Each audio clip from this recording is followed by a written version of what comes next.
बीड जिल्ह्यात मोठ्या चर्चेत राहिलेल्या साक्षी कांबळे आत्महत्या प्रकरणाला आज 1 वर्ष पूर्ण झालंय। छेडछाडीला कंटाळून साक्षी कांबळे हिने आत्महत्या केल्याचा आरोप कुटुंबियांनी केला होता। या प्रकरणामुळे राज्यभरात संतापाची लाट उसळली होती। मात्र वर्ष उलटूनही साक्षीच्या कुटुंबाला अद्याप न्याय मिळालेला नाहीये, अशी खंत तिच्या कुटुंबियांनीच व्यक्त केली आहे।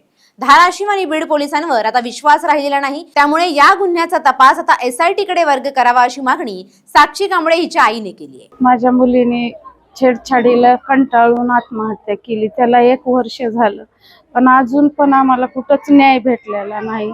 जे आरोपी आहेत ते मोकाट फिरलेले आहेत, आम्हाला धमक्या देतात। बरंच काही त्यांनी केलं तरी पण त्यांच्यावर कसलीही कारवाई त्यांनी केलेली नाही। तर मला पोलीस प्रशासनावर आणखीन पण भरोसा नाही। मला असं वाटतंय की जे आमचं ही प्रकरण आहे ते SIT कडे द्यावं आणि त्याची चांगली चौकशी करून मला जे काय आहे ते न्याय मिळावं, मला एवढीच अपेक्षा आहे। नीलम गोरे देखील आले होते, एकनाथ शिंदेने फोन केला होता, पुढे काही फॉलोअप झालं?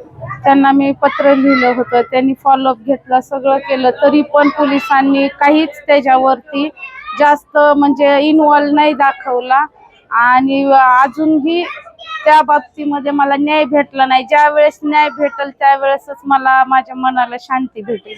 साक्षी कांबळे आत्महत्या प्रकरणाची दखल राज्य पातळीवरही घेण्यात आली होती। विधान भवनातही त्या घटनेवर चर्चा झाली होती। विधान परिषदेच्या उपसभापती नीलम गोरे यांनी हे प्रकरण सभागृहात उपस्थित करत कारवाईची मागणी केली होती। तसंच उपमुख्यमंत्री एकनाथ शिंदे यांनीही फोनद्वारे पीडित कुटुंबियांशी संवाद साधत न्याय देण्याचं आश्वासन दिलं होतं। तथापि 1 वर्ष उलटून गेलं तरीही या प्रकरणातील दोषींवर ठोस कारवाई झालेली नसल्याचा आरोप कुटुंबियांकडून केला जातोय।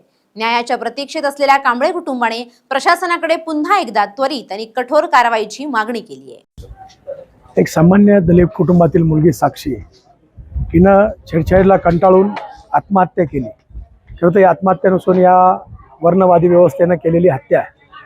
आज तिच्या वर्षश्राद्धाचा कार्यक्रम आहे, सर्व नातेवाईक या ठिकाणी जमा झालेले आहेत। गेलं वर्षभर साक्षीची आई, साक्षीचे बाबा आणि सर्व नातेवाईक हे न्यायासाठी अनेकाचे उंबरठे झिजवतात। इथली पोलीस व्यवस्था, इथली न्याय व्यवस्था आणि इथली राजकीय व्यवस्था या दलित कुटुंबाच्या पाठीशी उभा राहताना अजिबात दिसत नाही। एकनाथजी शिंदे साहेब, देवेंद्रजी फडणवीस साहेब, तुमची लाडकी बहीण गेले वर्षभर झाले डोळ्यामध्ये पाणी घेऊन आपल्या लेकीला न्याय मिळावा म्हणून अनेकाचे उंबरठे झिजवते।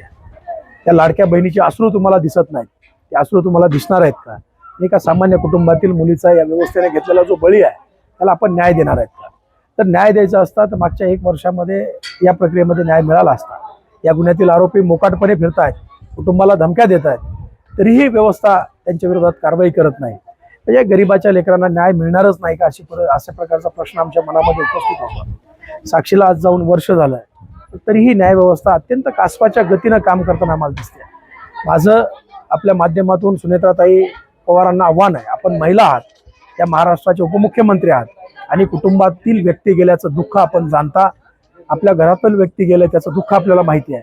तसंच या साक्षीच्या कुटुंबाचं दुःख आपण जाणावं आणि आपल्या बहिणीला आपण न्याय देण्यासाठी प्रयत्न करावे, तेवढी विनंती आपल्याला करणार। दरम्यान साक्षी कांबळे प्रकरणात न्याय मिळावा यासाठी स्थानिक सामाजिक संघटना आणि नागरिकांकडून आवाज उठवला जातोय।